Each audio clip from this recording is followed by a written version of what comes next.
So before the break, we briefly discussed what was happening at that period. And it's quite important to point out at this time, as I said, Sikhs were very, very loyal to India. They felt that it was their ancestors, it was their khun, it was their blood and their sacrifices that built India. All Sikhs ever asked for were human rights. So where did this notion of Khalistan actually come from? Really, now we look back 25 years later, there was so much confusion. Media was saying so many things, people were saying so many things, so many vested interests. And now, as many of them people who were decision makers at that time become retired and started writing books, we get access to a lot more information at that time. And really what's coming out through a lot of books and a lot of things, people's memoirs of that period who were working in the Indian government, they come out and they point to us that the actual notion of Khalistan did not come from Sikhs at all. It was actually done by the Indian intelligence sources and the right-wing media to demonize the Sikhs as anti-Indian movement, despite the huge sacrifices that Sikhs and their unwavering loyalty to India. So really, these people were only asking for a Punjabi Suba and asking for some fundamental rights, but instead they were turned into separatists and turned into extremists with a set agenda that they will be demonized and that basically that people will move away from them. And that's exactly what we saw that happened. And the media and the people behind this were very successful in doing that. If we look at the reality, Sikhs did not mention Khalistan. In fact, some individuals might have, as individuals, but en masse Sikhs didn't. It was only after Operation Blue Star and the carnage of Delhi, the organized genocide that happened in Delhi, it was only after that time that the loyalty of Sikhs to India changed. And Sikhs started thinking to themselves, if this genocide is going to be brought upon us, despite all our loyalties to India, then we really need to reflect, do we need an independent state? And it was at that time Sikhs started talking about this. But we will discuss that further in other lectures. Baba Janel Singh at that time was a person who was pivotal, and it was this demonization was done mainly of himself. So let's look at what exactly he was saying, and was he really a person who was asking to be separate? Because the impression that we get from his own quotes is that no, he wanted to be part of India and he wanted to coexist. In fact, if we look at this, his own speeches, he was quite astonished when this claim was put to him, and I take again from his talks. He stated, I do not wish to discuss independent Khalistan, etc. He says, I do not wish to discuss it because it has nothing to do with our Morcha. When pressed on the subject, he stated, I am neither for or against Khalistan. Asking for it is not our demand. However, if the government feels it cannot accommodate our just aspirations in India and offers us a separate homeland, then we will not refuse it like we did in 1947. So quite clearly, he was just saying that we are asking for our fundamental rights. But if you cannot give us them justice, if you cannot give us them fundamental rights, then really we have to consider this. But we never asked for it, and it's not our demand. And this is where we fundamentally go, because this backdrop is really important when we discuss 1984. At 10 p.m. tonight, this whole lecture is going to be shown in full. In that lecture, we will discuss what actually happened on this day. But we will discuss it not from an opinion point of view, because the reality of the emotions of these things is that people have bias. And you do have bias from people who are Sikh, who are pro-Khalistani, etc. And you also have people that are loyal to India, and they have their own bias. And so if I was to present you one perspective or another, people will say that he's with them or he's with them. And the reality is that it's very important for us as the next generation to find truth in what is really going on. And therefore we must look at the facts. So when looking at this, I thought it's really important, let's move all the emotions out the way, and let's move all the bias out the way. And let's just look at people from independent sources.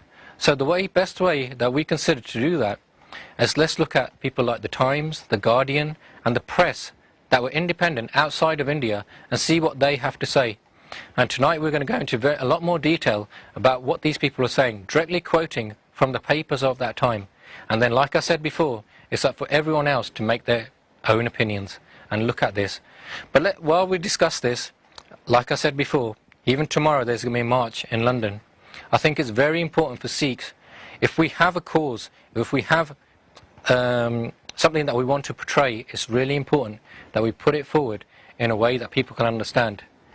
The reality is, I've always felt this for a number of years, that burning flags, etc., making fiery speeches, especially in Punjabi, which very few people who are there rarely understand. I really didn't see the point of that.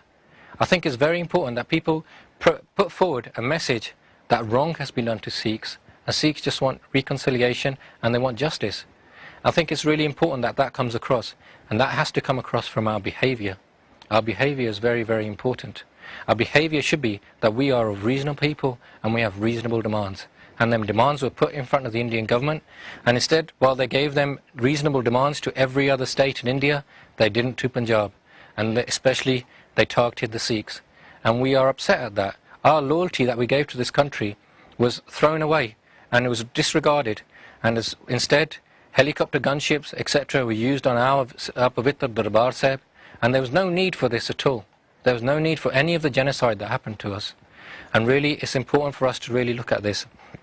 So recapping, because I don't want to go on to the 84 thing until tonight at 10 o'clock, because that is in its own, it's a whole subject in itself. But looking back, just to go over just what we've discussed today, the reality is this: Sikhs made a huge mistake in 1947. We may look back, and in hindsight we may think that maybe it is better, we should have had our independent state. Who knows how that would have turned out. Personally, I feel we would have done very well out of that. If we are successful in UK, in Canada, in every other part of the world, there's no reason why we couldn't be successful there. The reality is we sit here today because of the lack of opportunities that our parents had at that time. If them opportunities were there, and then policies weren't used against us, maybe we would all be sitting there and would be highly successful there. The reality is that Sikhs, over a long period of time, went to the Indian government and said to him, these promises that you made, have the dignity to come and fulfill them promises. And these were not. Instead, Punjab was further divided time and time again. Despite all the protests for human rights, them human rights were abused further. To the point that though every single person who was loyal to India would accept that the Sikhs that spoke up in 1975 against the dictatorship of Prime Minister Indira Gandhi were doing nothing wrong at that time. And instead, that's when this program against the Sikhs came across. And it led to 1978, the Rankari Kand, where Tera Singhs were shaheed, and many more were injured. And then afterwards, further in Delhi and many others, as again we will discuss. During that time, in Punjab, we look at, there was not anarchy as is portrayed in much of this thing. The statistics display that themselves. Then in other states there was far more anarchy. And really, Sikhs, especially Baba Janel Singh, was being completely demonized in that way. And this was done by a set agenda. And when we look at the media reporting of 1984, the media picks up on this themselves. And they put out, when we will put forward quotes from all these people who say why this was done and what was the purpose behind it. So again, this will come on at 10 o'clock tonight. One benti, that's important that a voice, an independent voice, becomes heard. And that's why things like the Sikh channel, I would urge everyone to support this. Because then us as the next generation, we can really discuss these things. Not just 84, but discuss many things that are important to our community. Whether it be even things like dementia, even things like environmentalism, even in things like our perspective, our prospects as people growing up in UK. Many subjects we can discuss. And therefore, I would urge everyone to support this channel. And we will carry on and we will go in much more detail at 10 o'clock tonight. Waheguru Ji Ka Khalsa.